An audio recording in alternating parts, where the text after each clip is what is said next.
বটবড়ি, আলু, কাঁচা টমেটো দিয়ে রান্না করবো। এটা আমার কাছে অনেক ভালো লাগে। কালকে শুটকি তরকারি দেখছিলেন, কাঁচা টমেটো দিয়ে রান্না করছিলাম, তো দুইটা রয়ে গেছে। ভাবলাম আজকে আবার কাঁচা টমেটো দিয়ে বটবড়ি দিয়ে রান্না করি, তাহলে একটু ভালো লাগবে। তো এখন রুই মাছটা একটু ভেজে নেবো। হ্যালো গাইস, কী অবস্থা? আশা করি সবাই ভালো আছেন, আমিও ভালো আছি। আজকে রুই মাছ দিয়ে সবজি দিয়ে রান্না করব, সেটা আজকে আপনাদের সাথে শেয়ার করতে। প্রথমে মাছটা ভেজে নিয়েছি ভালো করে মচমচা করে। এখন পেঁয়াজ করে মাছের তেল যেগুলো আছে পরিমাণ মতো পেঁয়াজ এখন ভেজে নেব ব্রাউন কালার করে।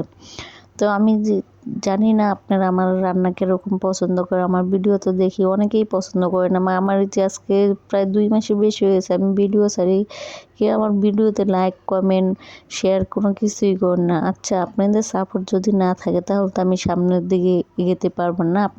আপনাদের হাতটা ধরে তো আমি সামনের দিকে চলতে পারবো। যে আপনারা কেন আমাকে একটু সাপোর্ট করেন, একটু প্লিজ সবাই আমাকে একটু সাপোর্ট করেন। যেহেতু আমি নতুন বা আমি প্রতিদিন অ্যাক্টিভ থাকতে পারি না, যদি আপনাদের একটু সাপোর্ট দেখি, ভালোবাসা দেখি, তো আমার একটা আগ্রহী বাড়বে যে না, আমার ভালোবাসার মানুষ আমাকে সাপোর্ট করে, তাহলে আমি একটু আগ্রহী থাকবো ভিডিও করার জন্য। যেহেতু আমার একটা খারাপ সময় পার করতেছি, অবশ্য অনেকেই জানেন যারা আমার ভিডিও দেখেন, সেজন্য আমি রেগুলার ভিডিও দিতে পারি না। তারপরে চেষ্টা করি যতদিন পারি, তারপর আমি হাল ছাড়বো না। যতদিন আমি পারবো ততদিন করবো। আর যদি আল্লাহ রহমতে আমার খারাপ সময়টা আমি পার হইতে পারি, তাহলে তো কোনো কথাই না, তাহলে সবসময় রেগুলার ভিডিও আমি দিতে পারবো। তো প্রথমে এখন বটবড়ি, আলু, কাঁচামরিচ, টমেটো একসাথে ভালো করে দিয়ে একটু হালকা ভেজে নিয়ে এখন পরিমাণ মতো আদা রসুন বাটা দিয়ে, হলুদ গুঁড়া পরিমাণ মতো, লবণ পরিমাণ মতো দিয়ে এখন ভালো করে কষিয়ে নিব। আপনাদের ভালোবাসা যদি থাকে তাহলে আমি আস্তে আস্তে সাফল্যের দিকে এগোতে পারবো। আপনাদের ভালোবাসা ছাড়া আমার কোনো কিছু করে না। আমার ভালোবাসার মানুষ তো এখন আমাকে ছেড়ে চলে গেছে, আর এখন আপনারা যদি আমাকে ছেড়ে চলে যান তাহলে তো আমার কোথায় দাঁড়ানোর জায়গা থাকবে না। আমি নিজে পায়ে নিজে একটু দাঁড়াতে চাই, একটু নিজে স্বাবলম্বী নিজে হতে চাই। আমি ওরে দেখা দিতে চাই যে আমাকে তুমি এতটা অবহেলা করছো, এতটা ঘৃণা করছো, বা আমাকে তুমি আমার খারাপ সময় পাশে থাকো নাই। এখন দেখো আমি নিজেরটা নিজেই একা একা পথ চলা শিখে গেছি।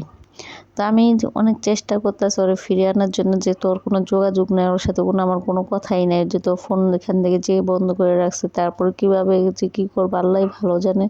আপনারা একটু প্লিজ আমাকে সাজেশন দেবেন কীভাবে করলে ওর আমি কাছে পাবো। একটা মেয়ে জানেনই তো যে তার স্বামী ছাড়া এই দুনিয়াতে কেউ ওই আপন বলতে এই জগতে নেই। আর আপনারা যারা আমার ভিডিও দেখেন তারা জানেন যে আমার আপনজন থাকতো আমার কাছে কেউই নেই, বা আমার যে খারাপ সময় পার করতেছে কেউ যে আমাকে ফোন দিয়ে জিজ্ঞাসা যে একবেলা ভাত খাইছো বা কী করছো না করছো, এগুলো জিজ্ঞাসার মতো আমার কেউ নেই একমাত্র আল্লাহ ছাড়া।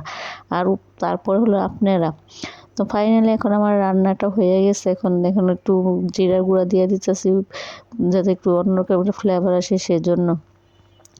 আজকের ভিডিওটা জানি বেশি একটা ভালো হয়নি, তারপরে করার চেষ্টা করে একটু দেখেন। কী করব ভাই, মন মানসিকতা ভালো না থাকলে কোনো কিছুই ভালো লাগে না। আজকে ভিডিওটা এই পর্যন্ত, আবার নতুন একটা ভিডিও নিয়ে চলে আসবো। সবাই আজ পর্যন্ত ভালো থাকবেন। আল্লাহ হাফেজ।